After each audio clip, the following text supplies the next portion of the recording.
दोस्तों आज के इस वीडियो में हम लोग माध्य ज्ञात करना सीखेंगे, तो शुरू से अंत तक बने रहिएगा। तो इस प्रकार से आपको वर्ग अंतराल दिए रहेंगे और नीचे बारंबारता दिए रहेंगे। वर्ग अंतराल कैसे पहचानेंगे कि ये वर्ग अंतराल है, तो आपको दो दो संख्या दिए रहेंगे, तो आप समझ जाइएगा कि ये वर्ग अंतराल है। और एक एक करके संख्या नीचे दिए रहेंगे, तो उससे आप समझिएगा कि ये बारंबारता है। ठीक ना। तो देखिए इस प्रकार से आपको हल लिख करके इस प्रकार से आपको सारणी बना लेना है ना। पहले वर्ग अंतराल, उसके बाद बारंबारता और उसके बाद आपको निकालना है संचयी बारंबारता। ठीक ना। और संचयी बारंबारता निकाल करके माध्यक फार्मूला बैठा देंगे, हल हो जाएगा। ठीक ना। तो अब हम जानेंगे कि संचयी बारंबारता कैसे निकलेगा। तो देखिए यहाँ पे 5 लिखा है ना, तो आपको क्या करना है, यहाँ पे बाबू आपको 5 लिख देना है। ठीक। जैसे कि यहाँ पे 6 लिखा रहेगा तो यहाँ पे हम 6 लिख देंगे। ठीक ना। सेम संख्या आपको लिख देना है। उसके बाद आपको क्रॉसिंग जोड़ना है इस प्रकार से। अगर 9 में अगर हम 5 जोड़ेंगे तो 9 5 कितना होगा बाबू, आपका 14 होगा। फिर इसी प्रकार 10 को आपको 14 में जोड़ना है, तो 10 को अगर हम 14 में जोड़ेंगे तो कितना हो जाएगा, ये आपका 24 हो जाएगा। उसी प्रकार 12 को आपको 24 में जोड़ना है, तो 4 और 2 कितना हो जाएगा आपका 6, और 1 और 2 कितना हो जाएगा आपका 3 हो जाएगा। उसी प्रकार फिर 4 को भी 36 में जोड़ेंगे, है ना। तो 36 में अगर हम 4 को जोड़ेंगे तो कितना आ जाएगा आपका 40 आ जाएगा। इस प्रकार से आप संचयी बारंबारता निकाल सकते हैं। कोई दिक्कत नहीं। चलिए तो देखिए बाबू, संचयी बारंबारता को लास्ट में जोड़ने पे कितना आया है, 40 आया है। तो देखिए आप जब बारंबारता को जोड़िएगा, जैसे 5 है, 9 है, 10 है, 12 है, 4 है, इन सभी संख्या को जोड़िएगा तो ये भी आपका 40 आएगा। ठीक ना।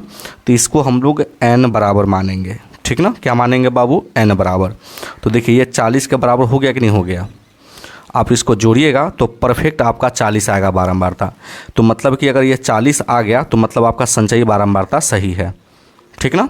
कोई दिक्कत नहीं। चलिए उसके बाद आपको लगाना है, जब इस प्रकार से संचयी बारंबारता निकालने के बाद आपको लगाना है n/2। ये आपका फार्मूला है, हम आगे बताएंगे कैसे उपयोग होगा। तो देखिए n का मान क्या है बाबू, आपका 40 है। अब बट्टे में क्या है आपका 2 है। इसको काटेंगे तो कितना से कटेगा, 20 से कटेगा। ठीक ना। तो देखिए 20 से आपको बड़ी संचयी बारंबारता लेना है। तो देखना है इसमें कि 20 से बड़ी संचयी बारंबारता कौन है। देखिए 5 है, 5 नहीं होगा 20 से बड़ी। 14 होगा, 14 नहीं होगा, 24 होगा, है ना। लेकिन 36 भी है, 40 भी 20 से बड़ी है। तो जो सबसे पहले आएगा 20 से बड़ी संख्या, है ना, उसको लेना है। तो 20 से बड़ी क्या है, 24 है, सबसे फर्स्ट में ही आ रहा है। तो ये हो जाएगा आपका, है ना, संचयी बारंबारता हो जाएगा। देखिए ठीक ना, ये आपका हो गया। चलिए तो 24 से हम पकड़ लेंगे कि 24 का, है ना, वर्ग अंतराल क्या है, 20 से 30 है। तो ये मेरा हो जाएगा बाबू माध्यक वर्ग हो जाएगा। ये बस इतना ही आपको समझना है। तो यहाँ पे लिखेंगे हम लोग माध्यक वर्ग। माध्यक वर्ग हो जाएगा 20 से 30। जैसे ही आपका माध्यक वर्ग निकलेगा, आप इससे दो चीज़ निकाल सकते हैं। पहला आप L का मान निकाल सकते हैं, ठीक ना, और दूसरा आप H का मान निकाल सकते हैं। तो देखिए L किसको बोलेंगे, बहुलक, माने कि माध्यक वर्ग की निम्न सीमा, जो छोटी संख्या रहती है उसको हम L बोलते हैं। तो ये 20 है, तो L बराबर क्या हो जाएगा बाबू 20। H क्या हो जाएगा, देखिए ये वर्ग अंतराल की इसकी लंबाई, सब में गैपिंग कितना का है, 0 से 10, 10 का गैपिंग है, 10 से 20, 10 का गैपिंग है, 20 से 30, 30 से 40, 40 से 50, सभी में 10 का गैपिंग है। ठीक ना। तो H बराबर जो हो जाएगा बाबू आपका 10 हो जाएगा। कोई दिक्कत नहीं। फिर आपको क्या निकालना है बाबू, अच्छा बताइए, 20 से 30 का बारंबारता क्या है आपका 10 है, तो इसको हम लोग F मानेंगे, क्योंकि बारंबारता को हम लोग बाबू F से सूचित करते हैं और संचयी बारंबारता को CF से सूचित करते हैं।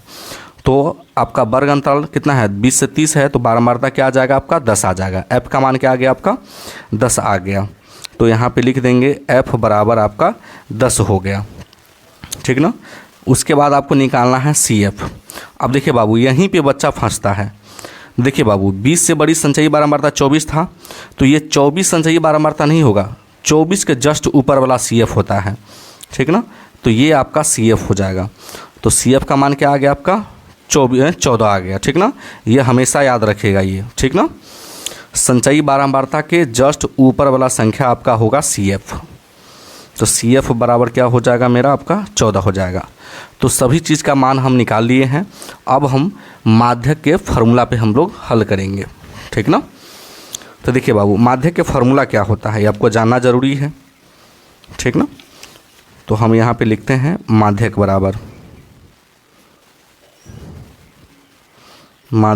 बराबर इसका फार्मूला होता है L प्लस N/2 माइनस के CF बटे में F और गुने का H होता है। ये आपका फार्मूला होता है। चलिए आपको देखना है L का मान। L का मान क्या है आपका 20 है, तो 20 रखेंगे। N/2 का मान क्या है आपका 20 आया है, तो यहाँ भी हम रखेंगे 20 माइनस के CF है। CF का मान क्या है आपका 14 है, तो इसमें से 14 घट जाएगा। बटे में F का मान क्या है आपका 10 है, और गुना H है, H का मान क्या है आपका 10 है, तो यहाँ पर रख देंगे 10। कोई दिक्कत यहाँ तक? कोई दिक्कत नहीं। तो देखिए बराबर लिखेंगे 20 प्लस 20 में से अगर 14 जाएगा तो क्या हो जाएगा बाबू 6 हो जाएगा। बटे में 10 है तो 10 देंगे, गुना क्या है 10 है तो 10 देंगे। अब देखिए 10 से 10 कट गया, क्या बचा 20 अब प्लस के 6, ठीक ना। दोनों को जोड़ देंगे तो क्या आ जाएगा आपका 26 से आपका आंसर आ जाएगा। कोई दिक्कत? कोई दिक्कत नहीं। तो आई होप कि ये क्वेश्चन है जो आपको बहुत ही अच्छी तरीके से समझ में आ गया होगा। तो अगर आप मेरे चैनल पे नए हैं तो वीडियो को लाइक कर दीजिएगा और चैनल को ज़रूर सब्सक्राइब कर दीजिएगा। वीडियो देखने के लिए बहुत बहुत धन्यवाद।